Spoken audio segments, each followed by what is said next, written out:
Hello. All right, so this topic is kind of large for the amount of time that I have to do this in. But we're gonna at least start to broach it because we can always add branches later if we need to, like we are eventually going to do with the Alchemy reading number 1. So this is Alchemy reading number 3.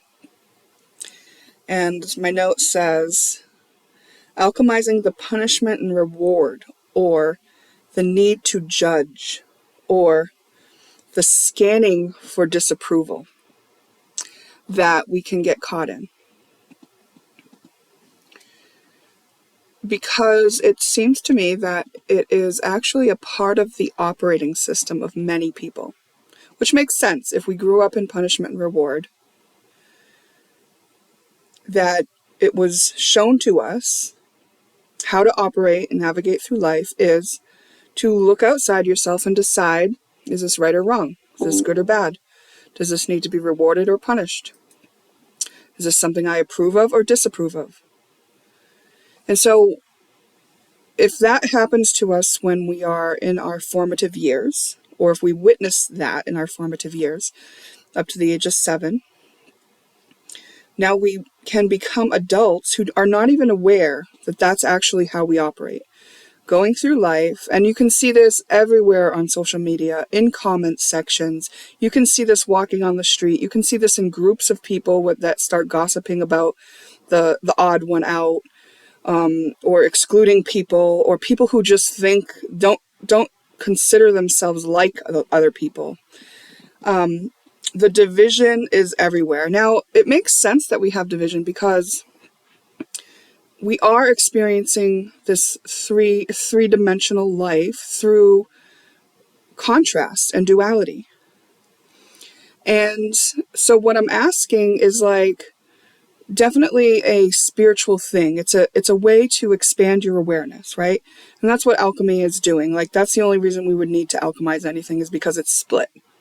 Because there's something there that it's not in its highest version. Okay?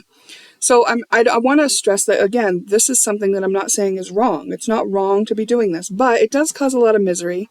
It does cause war. It does cause people to be isolated or to isolate themselves.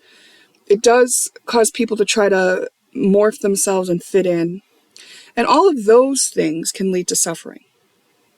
Okay, disconnection, war, isolation, exclusion. And even just not allowing yourself to be yourself, not allowing you to be who you are, and not allowing yourself to be seen. All of this leads to suffering, and we've had a lot of suffering. And then this suffering can kind of snowball into other things, right? And honestly, on Earth here, we've studied that for a long time. We've had centuries and centuries knowing what that's like. And we're coming into this time on Earth where we can flip to the other side. And so efforts of people like me and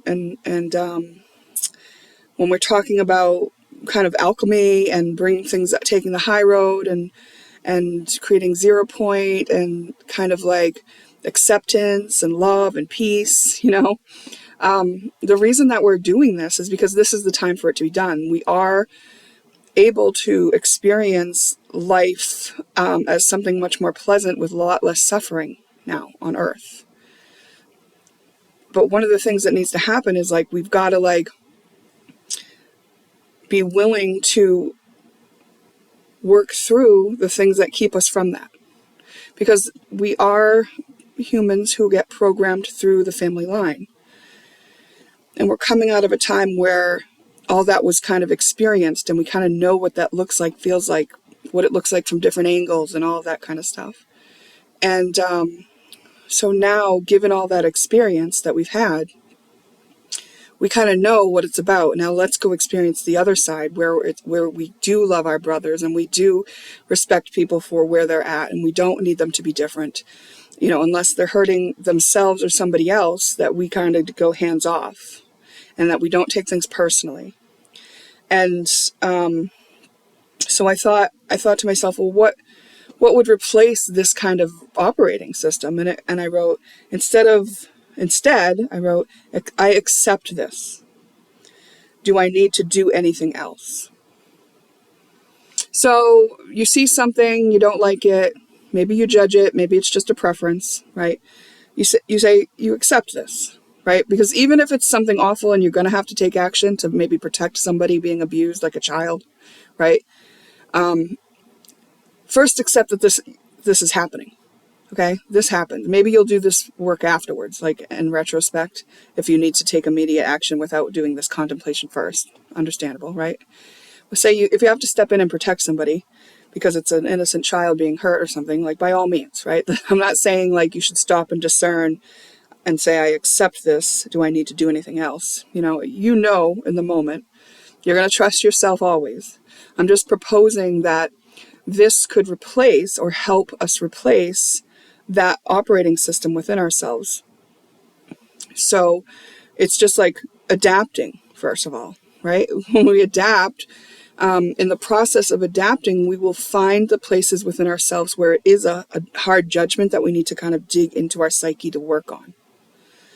And I think those are the branches that we'll work on, like one at a time. So this is just going to be a quick preface and the offering of whatever you're seeing, whether it's like, oh, that style's out of fashion, or, oh, you shouldn't wear white after Labor Day, or, oh my God, that person's cheating on their husband, they're disgusting and gross. First of all, like, I accept this, whatever it may be, and do I need to do anything else? Because it's not your business, whatever they're doing, whatever they're wearing, like whatever rule they're breaking, like, and you're honestly just trying to find a placeholder for your own unhappiness or discomfort or whatever it may be. So do I need to do anything else? Well, it's not appropriate to tell somebody, what you think of their outfit unless they ask you. So no, and it's not appropriate to get your nose in somebody else's business of their relationship if you're not asked or you're not one of the parties to it, right? So it's like your only appropriate action when you ask yourself, do I need to do anything else, is dealing with yourself, with what it was in you that made you feel that way about it. Question yourself, are you good with it? It's like, why do I feel this way? What would be so bad about it? What's my hidden benefit for feeling this way? Where did I get this from? All kinds of questions you can start to ask yourself to kind of investigate within yourself, because whatever you're seeing out there and whatever it is that you're trying to judge, like, it may be lodged in you as something that you need to learn in this lifetime. So if you just go along and ignore it and just kind of be flippant at everything you see, like, oh, I don't care, it's not my problem, not my problem. It's like you're actually going to probably get bored with life, and you'll just go through life there in that manner, right? So I'm not suggesting that we just replace our programming and adapt it to walking through life and just accepting everything and letting it go. I'm saying, like, taking the moment to discern, is there something for me to kind of look at within myself regarding this topic? Because, like, why am I always bothered when somebody wears white after Labor Day? Like, why is it such a big deal to me? You know what I mean? Maybe what you find when you dig into your own psyche on a topic like that is that you really value fashion, and you really value the rules of fashion, and you take pride or something in the way that you present and you dress yourself and you kind of fit into trends and things like that. Whatever it may be, it's not wrong. It's just like finding out who you are. Knowing yourself is always going to enhance your life.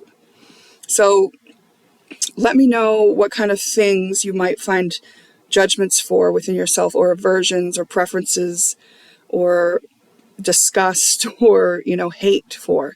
And if we want us to dissect them a little bit more, let me know. And let me know what you think of the topic.